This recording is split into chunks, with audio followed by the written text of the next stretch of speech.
রাজা, সরি, তোমার মিস কলটা আমি এক্ষুনি দেখলাম। আমি অনেকক্ষণ ধরে তোমার জন্য ওয়েট করছি। বুঝেছি। বলো না, কত টাকা লোন পেলে? আমি তোমাকে বলেছিলাম তোমার বাবাকে লোনের কথা বলতে। তুমি লোনের কথা বললে আর ওই উল্লুকটা, মানে তোমার বাবা, আমাকে যাচ্ছে তাই করে অপমান করলো। এটা তোমাদের প্ল্যান। তুমি, তোমার বাবা আর তোমার দিদি মিলে প্ল্যান করে আমাকে অপমান করছো। এটা ঠিক না। সাবধান করে দিও ওই উল্লুকটাকে।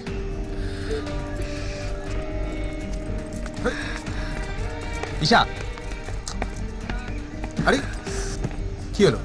তোমার বাবার কথা বললাম বলে খারাপ লাগলো, কিন্তু যা বলেছি ঠিক বলেছি। আমি তোমার ভালোর জন্য বলেছি। তোমাকে আমার ভালো দেখতে হবে না, আমার ভালো আমি নিজে বুঝে নেব। আরে কোথায় যাচ্ছ? আরে নেবে এলে কেন? আমি তোমার সাথে কথা বলছিলাম তো। কিভাবে কথা বলতে হয় সেটা তুমি জানো না। তুমি তুমি আমাকে পাবলিক প্লেসে ইনসাল্ট করছো। হ্যাঁ, তুমি অপমানের কথা বলো না। তোমরা এসি ঘরে ডেকে আমাকে অপমান করলে সেটা অপমান না, আর আমি যদি পাবলিক প্লেসে অপমান করি তাহলে সেটা অপমান হয়ে গেল। বাহ বাহ বাহ বাহ বাহ। এবার আমি কি করতে পারি বলো? তোমাকে কিছু করতে হবে না, তুমি আমাকে ছেড়ে দাও। তোমার সাথে যখনই দেখা হয়, নয় তুমি লেকচার দাও, নয় তুমি জ্ঞান দাও। আমাকে ক্ষমা করো প্লিজ।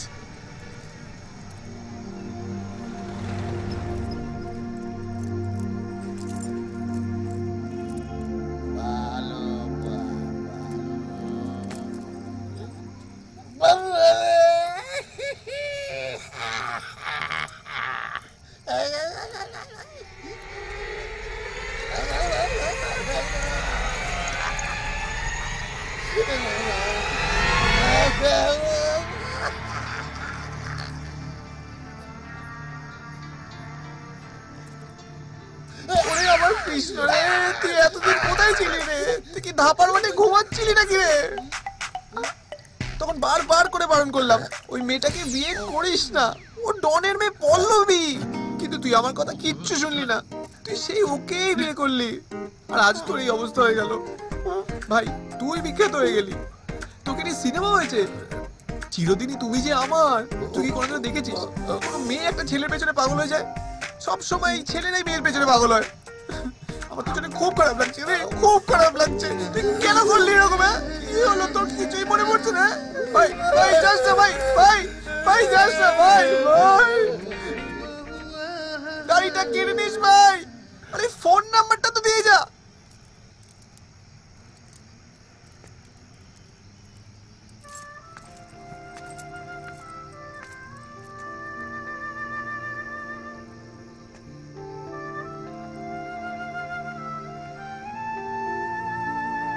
চলো এখানে এখানে, হ্যাঁ এখানে রাখ। এই নিন, চলো।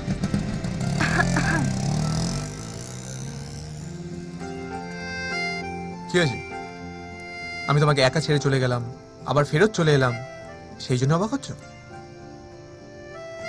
আসলে তুমি খুব সুন্দরী, তাই একা ছেড়ে যেতে পারলাম না। চল।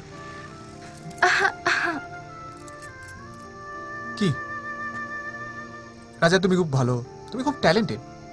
এইসব জ্ঞান দিতে গেলে কিন্তু আমি খুব খুশি যাবো। হ্যাঁ,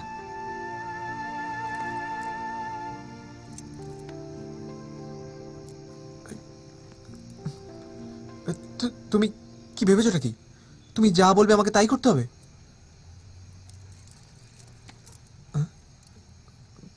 কাঁধে হাতে রাখছো বলে কি আমি জড়িয়ে ধরবো নাকি? হ্যাঁ,